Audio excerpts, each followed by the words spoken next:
Hi, how are we doing? Just thought I'd run through a couple of things with you in terms of the peeling situation and the sticks and whatnot, how we're getting along. I'll let you see one or two different stages of it. Hate the bloody stuff. Anyway, there we go. The holly stick here, that you don't have to peel it, but as I said before, I like peeling it. And as you can see, you know, you start away the outer bark with a knife, and then knock the worst of it all off, and then in with a scraper. And as you can see, there's about three at least layers of bark in there, and you've just got to pare away and pare away. And it's because, in some ways, because I like peeling most of the holly for its seasons. I don't really like, I'm going to show you in a moment, one that's had dieback on, and you get something similar, not just as bad when you leave it seasoned, but it can work. I mean, it's one of these things that it's down to preference at the end of the day, but try some and leave others and see how it goes. But as you can see, there's a considerable amount needs to come off before you get back to pure holly. Of course, lovely white, pure white when it's done like this, and it leaves the stick open to doing a lot of different things with it. I mean, you can stain it back, you can do lots of different things, which we'll cover later on, but just to let you see the different kind of stages that you've got to go through. Time consuming, I know, but you get there. Anyway, that's one that I peeled the other day, and cut the other day and peeled there just recently, just moments ago. This is one that I cut out this morning, and you got to get in the middle of the holly tree, force your way into it to see what's actually in there. This is a bit of dieback on it, and you know, it's starting to go back a little bit too far, but not far enough to stop you actually using it. And as you can see, the handle, I cut it out with a handle situation already in place, so you know, cleaned up, and that will clean up quite a bit, and it leaves it a light kind of light brown, a kind of silvery colour at times, and it's all right.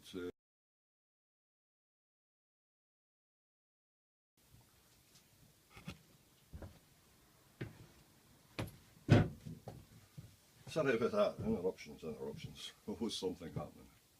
Anyway, to get back to where we were, yes, in the middle of the holly, yes, you've got to get in and look around and see what's there. This, as I say, was one I cut this morning. It'll be alright, it's another one for the collection, always adding to them, always adding to them. At the same time I was cutting that one, I cut this one, and you can see on the end of it, through the dieback situation, on something had occurred, you know, on the end of the branch originally, and then it put away what they seemingly call as pubescent shoots, young shoots. Away they go. And this is a very nice bit, 90% cleaned up. I've left this on the end of it yet, not taken it off as such. We'll see, let it season off and see what springs to mind when we look at it. Like, you know, I keep things all the length they are at the start. Not until you're finished seasoning and you're looking at things with the final stick in mind, do you actually decide to chop and go for things. While I was there, I cut out a couple of holly handles too, and this one has much the same. You can see where the dieback situations thing occurred, and the new shoot has taken away, and it's basically came along there and died off. Whatever's happened to the end of the branch, and then it decides to up the way. So I managed to get a handle out of that one. When you're cutting the handles, kind of just size up and see. Some will be too heavy, some will be too thick, some will be too thin. You're just looking for something in about the same size or diameter as the sticks you're cutting, slightly bigger, leaves you a little bit of room to play around with, and cut them out when you're at it, and they don't go wrong. This is another one. This is one that's the handle has got dieback on it, and yeah, that'll go in the bin too. Lots will go in the bin. Anyway, the ash one that I showed you the other day there, it's a lovely cutout, that one. I've just peeled the top of it now, and it'll probably, the bark will stay on that. It'll just get seasoned and burnished off, and then I'll shape up the handle and finish it all off. And it'll depend how it goes when it seasons. It may well open up, it may shake a bit too much, we don't know. But anyway, I think there'll be enough strength in it to keep the handle in position, and it should be okay. But as I say, you can check it later on. The briar, this is a briar that I've partially peeled. You can get away with partially peeling a briar, and it gives you a nice mottled effect, which you know, it's another effect that will come into it at some point later on, like, you know. This is this one is yew. Double fork situation it was, and I just cut it out and cleaned it off to. It'll make a fine line. It's terribly strong. Yew is fantastically strong. I mean, I don't think there's anything stronger than yew, actually, in all honesty, and it'll make a first class addition. When I was out there yesterday too, I also got 2 pieces of, believe it or not, this is European larch. You don't get so much of European larch nowadays. It's all hybrids, I'm afraid. This came off as a branch that must have broke off an old tree, a mature tree, many years ago, and it's lain up and seasoned itself off, and extremely hard, and pared off and shaped off. It'll be nice, lovely grain, nice grain in it. It doesn't look great now, but once you get larched back to the grain and filed out and rubbed down, it's a nice finish altogether. Like, that was the other one too that I cut away, and so they'll all be all right. As I say, add to the collection. What a collection it's starting to be, like, you know. This small stick here was an offcut of a briar that I put together with a nice bit of rhododendron handle. It's a smallish stick, and children like sticks too. So when parents are looking at sticks, the children are also looking at sticks, and it's nice to have something sized for them. We'll get round to the sizing thing, because the measuring for a stick is a completely, it's a program, 2 or 3 programs on its own actually, and that's why I don't, when I make my sticks, I tend to leave them all within a given length situation, because and I don't fit virals unless I'm really sure of the actual size and the length that suits somebody, because everybody's got a different length that they feel comfortable with. I've got a thing up there that a bit of an apparatus that measures the length required.